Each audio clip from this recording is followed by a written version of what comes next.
Hi, everyone, and welcome to Making It on Mondays. Making It on Mondays is brought to you by the Acupuncture Pregnancy Clinic, which is an integrative traditional Chinese medicine clinic and an acupuncture clinic dedicated to reproductive health, to IVF support, and to pregnancy care. And today we are going to have a Q&A session where we answer all of your fertility-related questions. Now, these weekly sessions, these Making It on Mondays sessions, are designed to help and support those that are on their fertility journey and are all about empowering women and men who are trying to conceive through providing weekly workshops with relevant and research-based resources. Now, in these sessions, we cover topics such as TCM fertility, nutrition, mindset, as well as tips from the experts both inside and outside of our clinic. Today, I am your host, and for those of you that don't know me, my name is Louise Jeffrey. I'm a traditional Chinese medicine practitioner, an acupuncturist, and a coach. And I've been in practice helping couples trying to conceive since 2010. So I'm wondering how 2022 has been for you all so far. I hope that it's been good. I'm sure that there have been challenges for everyone, but I'd love to know if you're on with us, if you're on live or you're on recording, do let us know how things have been for you throughout this year. So today's session, as I said, is a Q&A, and we're going to answer any and all of your fertility-related questions. Now, I've had a few questions sent in by people who can't make today's session, but I've also prepared some of our most commonly asked questions. So hopefully I will cover pretty much everything. But as I said, if there's anything that you don't, that's not covered today, please make sure that you go ahead and type in the comments box, and I'll make sure to try and answer it for you. Do excuse a little bit of noise that you can hear. I can hear that somebody next door has got a leaf blower going. All right. So as I said, we're going to spend about 20 minutes or so together, and we're going to be talking about the timing of intercourse, what to avoid in the second half of the cycle, what else you can do to help yourself to try and conceive. We're going to talk about stress, about sleep, about whether supplements are necessary. We're going to talk about whether to avoid coffee and alcohol, and about toxins in the environment and their impact on fertility. And we're also going to talk about how to improve sperm health. All right, so let's get started. Here's our first question that got sent in. How often should we be having sex during my cycle so that we can ensure our chances of conceiving? Now, this is an interesting one. What we know is that frequent sex improves the quality of the sperm in an ejaculate, while a few days abstinence actually increases the quantity of the sperm. Now, some doctors will tell you to have sex every second day for your whole cycle, but for a lot of us, that can actually be a bit impractical. And in Chinese medicine, if a man has a low sperm count, then having sex too often is actually not helpful, and it can be depleting. So another approach to take is, if you know when you ovulate, then sex daily around this time, or at least every second day around your ovulation is advisable. Okay, and it's recommended. But if you're not sure when you ovulate, then have sex every second day from when the period finishes, and continue for 10 days or more if you have a longer cycle. In other words, every second day from around day 7 to day 17 on a typical cycle. All right, next question. Is there anything I should avoid in the second half of my cycle, which is the period after ovulation or post my embryo transfer? So the 2 weeks, which is what we call your luteal phase, post-ovulation or post-embryo transfer, if you're in an IVF cycle, is really a key time. And we're generally focused in this period on calming the mind, on reducing stress, and maintaining implantation, assuming that it has occurred. Okay. Now, what most IVF clinics will tell you about this period is to avoid any strong fragrances, to avoid heating the uterus or the lower abdominal area too much, and generally just avoid raising the body temperature too much. So really, exercising should be avoided altogether, or anything that's strenuous exercise. Now, in Chinese medicine, we also recommend during this period not getting the uterine area exposed to too much cold. So avoiding swimming in cold water, for example, or avoiding exposing the area on a cold day. Now, we want you to try and keep the uterus warm and keep the blood flowing, but we don't want you to overheat it. So we also suggest that you be really, really careful when you're using anything too hot on your uterus. We also suggest that you try and rest as much as possible without being too sedentary, and make sure you get enough sleep. Short, gentle walks, for example, are fine, but nothing too hectic. And another recommendation from a Chinese medicine point of view is to eat soft, wintry soups and stews during this period, because this is good for our digestive health, and it makes sure that the digestive system doesn't have to work too hard, and we can preserve our qi for the development of the embryo. All right, I hope that makes sense. Next question, and we get asked this a lot. Can eating in a certain way help me when trying to conceive? Now, I've done quite a few lives on this topic, and I've got into a lot of detail. So if you're interested in diet and nutrition for fertility, please go back to the search bar in the group and type in nutrition or diet or fertility nutrition, and you'll see the sessions come up. I'm just going to touch on it today. But the number one thing to focus on with diet when we are talking about fertility is to eat clean and eat whole. Now, we know that optimal nutrition provides an optimal ovarian environment for the eggs during that critical maturation process. And when we're looking for optimal nutrition, we really need to be eating, as I said, clean, whole, and eating organic. So here are some tips to help you with this. Pick whole fiber-rich foods that are unprocessed and free from pesticides, hormones, preservatives, and additives. In other words, eat organic where you can. Why? Because pesticides can affect the delicate balance of reproductive hormones, and they can affect male sperm production too. Now, if you can't eat organic, if it's not possible from a financial perspective, or you don't have organic available, then make sure you soak your non-peeled fruit and vegetables in warm water with a tablespoon of bicarb or vinegar for around 10 to 20 minutes before eating or cooking. And what this will do is it'll make sure that the pesticides are removed. Just make sure that you rinse them after soaking. So in traditional Chinese medicine, we believe in eating a wide variety of tasty, fresh foods in season, including healthy protein, whether this is meat or vegetable sourced. And if you're eating protein, make sure that it's grass-fed or organic where possible.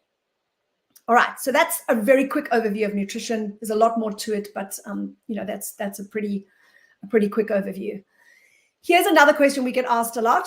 What about supplements? Can they help me conceive? Now, again, Amy's done a really, really great session. She did an interview as well on this and went into a lot of detail around supplements. And again, you can search for supplements in the group and find that session if you're interested. But what we know is that deficiencies in certain vitamins and minerals can negatively impact our fertility.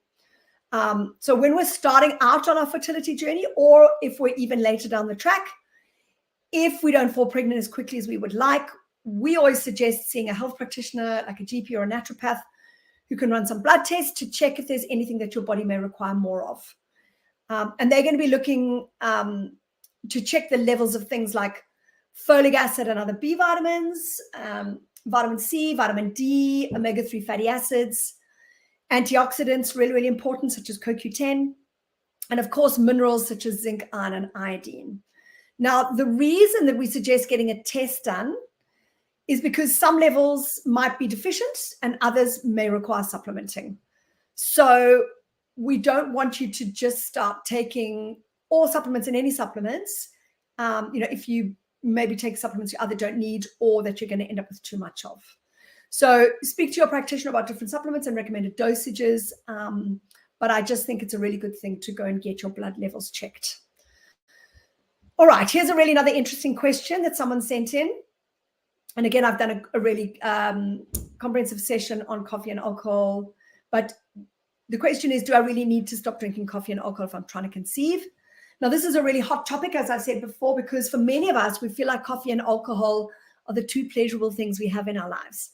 The problem here is that high caffeine intake is associated with infertility and increased miscarriage rates. And even moderate coffee drinking, in other words, 1 to 3 cups per day, can actually reduce our fertility. Just highlighting this through a study, there was a 1992 study of around 1,900 women in America done by Yale University School of Medicine. And they found that the risk of not conceiving for 12 months was 55% higher for women drinking 1 cup of coffee per day. And it was 100% higher for women drinking 1.5 to 3 cups, so moderate. And then for those drinking more than 3 cups of coffee per day, it was 176% higher. So you can see how quickly the risk jumps up with each extra cup. Moving to alcohol, there was a study from the University of California, and this found that for women undergoing IVF, alcohol consumption of 1 glass per day in the months leading up to their treatment reduced their success by nearly 3 times. And for men, alcohol consumption in the month before IVF reduced their chances of success by up to 8 times, because sperm are very, very, very sensitive to toxins, and alcohol is a toxin. So if you're undergoing IVF, we recommend that both men and women abstain from alcohol consumption at least 1 month before the ejaculation to maximize the effectiveness and success of the IVF procedure. And if you're trying to conceive naturally, then we say generally no more than 3 units per week. And all these stats and numbers may sound a bit gloomy, but they don't have to be. What we're really suggesting is that you reduce your caffeine intake to 1 to 2 coffees per week and maybe 1 tea per day, right? And this can really make a big difference to your chances of success. If you've got a hot constitution, for example, if you tend to run more hot than cold and you tend to feel thirsty a lot, and you feel hot or you get sweaty at night, then avoiding coffee altogether is recommended and certainly preferable. And this is really because caffeine is a stimulant, so is alcohol, and they create heat in the body and they dry the bodily fluids, which is really not helpful for fertility. Coffee is also a diuretic, which means we're often left feeling even more dehydrated. The tough thing is that for many of us, both alcohol and coffee are a huge part of our culture. And we relate both of these things to connection and to pleasure. And so giving them up can leave us really feeling deprived and disconnected. So if this is you, then start to look for healthier options, right? Chai tea, herbal tea, black tea, organic black tea, with a little bit of your choice of milk. When it comes to alcohol, there are lots of alcohol-free versions. There's alcohol-free wines and spirits in the supermarkets these days. And they allow us to still receive that sense of connection and pleasure, but without the toxicity. All right. Another suggestion is to dilute your coffee by half. So if you really want to have that coffee, go half strength and stick to 1. All right. Let's move on to stress. Another question that was sent in was, I'm really stressed about my fertility and I have a really busy life. Will this affect my chances of conceiving? All right, so what we know is that stress is really not helpful for fertility, which kind of makes sense if you think that for the whole of evolution, the body will always, when it's stressed, focus on non-essential functions, right? So if it's struggling to survive, it shuts down the non-essential functions. So the hardest part really about the fertility journey is that we know that stress is not helpful for our fertility, and yet just this mere fact of knowing that creates more stress in the body. We also live in a world where stress is endemic in our society. So we almost become accustomed to it and in some ways, sometimes addicted to that adrenaline.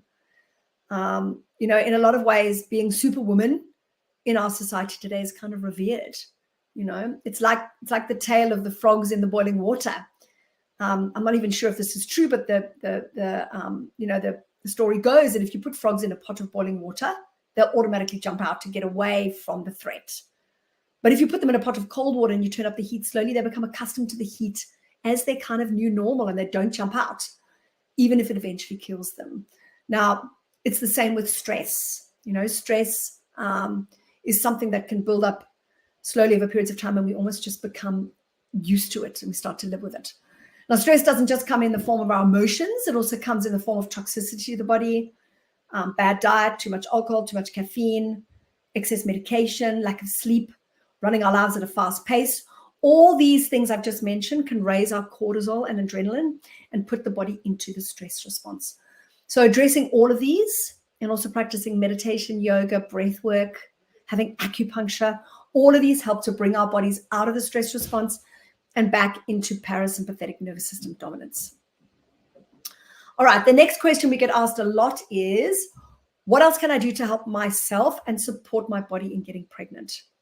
Now, remember that we've said before in some of our other Making It on Monday sessions, it takes 4.5 months from the time the follicle in your ovary starts to develop to the moment where the egg it contains is mature enough for ovulation.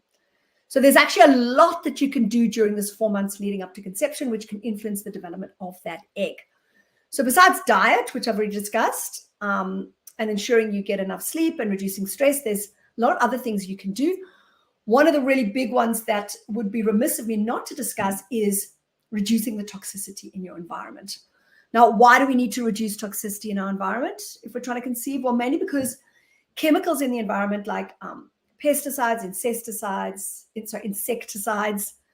household cleaners, industry byproducts, they've all been shown to reduce egg viability, to deplete follicle numbers, to damage sperm, and to reduce IVF success rates. So how do we go about reducing the toxicity in our environment without it feeling like this insurmountable task? Well, the obvious ones are to avoid exposure to chemicals where possible. Chemicals in your household products. But we can start with changing our shampoos and conditioners, making sure they've not got parabens and, BPAs in them. We can look at, our household products that, cleaning products as well, making sure that you've got more, cleaner ones in your house. But the great news is that there's a really good selection of clean household and personal products now, right? Many more than there ever used to be, even 10 years ago. Since I arrived in Australia 12 years ago and started researching good products, I've noticed that there's a huge increase in the number of products in this kind of range. So, test out new ranges, new shampoos, new soaps, household products, because it's really going to make a huge difference to the toxicity levels in your body. Also, just avoid your exposure to things like, paint fumes, for example. Don't go painting your house, for example, exposing yourself to paint fumes or any other kind of chemicals that are about. Something else you can do to support your body physically is to engage in exercise. Now, doing regular exercise, particularly something you enjoy, has been shown to be really beneficial for our health because it increases our energy, it lifts our mood, helps us sleep, and helps to control our weight. We're just going to caution you, though, against exercising too much. Like I said, I think in excess of 4+ hours a week has been shown to reduce IVF success rates. But obviously, we just want gentle exercise because it's really good for your health and it moves the blood and it calms the mind. All right, on to the next question. And I think this is our last question for today. Women often ask us, is there anything my partner can do to improve his sperm health? Well, the great news is that with some lifestyle and other changes, for a lot of men, they can improve their sperm health for the better in just a few months. So things like reducing coffee and alcohol, like I said, stopping smoking, reducing or eliminating exposure to fumes and toxins, improving the quality and the amount of sleep, improving diet. All of these can have a really positive impact on sperm motility and morphology. Acupuncture and Chinese herbs can also have a really big and positive impact as well. Now, sometimes men will say, the IVF specialist that I see says it doesn't matter that my sperm are mostly the wrong shape, or they can't swim well, or they can't fertilize the egg, because the embryologist is going to use, is going to choose a sperm, and he's going to fertilize the egg using ICSI. So, why does it really matter? And we would say, there are a number of IVF clinics that use ICSI, which is intracytoplasmic sperm injection, and use it quite routinely now, where they inject the sperm into the egg. However, some scientists feel that letting the most vigorous sperm in the petri dish fertilize the egg, so not using ICSI, letting them do it themselves, or letting the egg choose a sperm, preserves the last vestige of, natural selection. So we would say that it's also down to the really kind of basic, even mitochondrial health of that sperm. And so the healthier we are, the healthier our sperm is going to be. And therefore, we know that it's the health of the sperm and the egg at conception that is really going to denote the health of the child. And so it's really important for our eggs and our sperm to be as healthy as they can be. And, the healthier we are, the healthier they're going to be. So if you wish to try and improve your sperm function with lifestyle changes or with different treatments like acupuncture and Chinese herbs, then it may be well worth your while to invest in 3 months of preparation time. in Chinese medicine, the vitality and health of the sperm are considered just as important as that of the egg, which is what I said a little bit earlier. All right, so that's pretty much it in terms of questions for today. We've talked about the timing of intercourse. We've talked about what to avoid in the second half of the cycle. We've talked about what else we can do, about diet, about stress, about sleep, whether supplements are necessary. We've talked about coffee and alcohol. We've talked about toxins in the environment. And then we've lastly talked about sperm health. So I hope that this session was really interesting for you, and I hope there's nothing really fundamental that I've left out. If I have, please feel free to leave a comment below and ask any further questions that you would like. For more detailed and resourceful info, feel free to visit our Instagram or sign up to our mailing list at acupuncturepregnancy.com.au or on our Facebook page. Now, I'll be back next week at the same time. Signing off for now. I hope you guys have a beautiful rest of your day. Bye for now.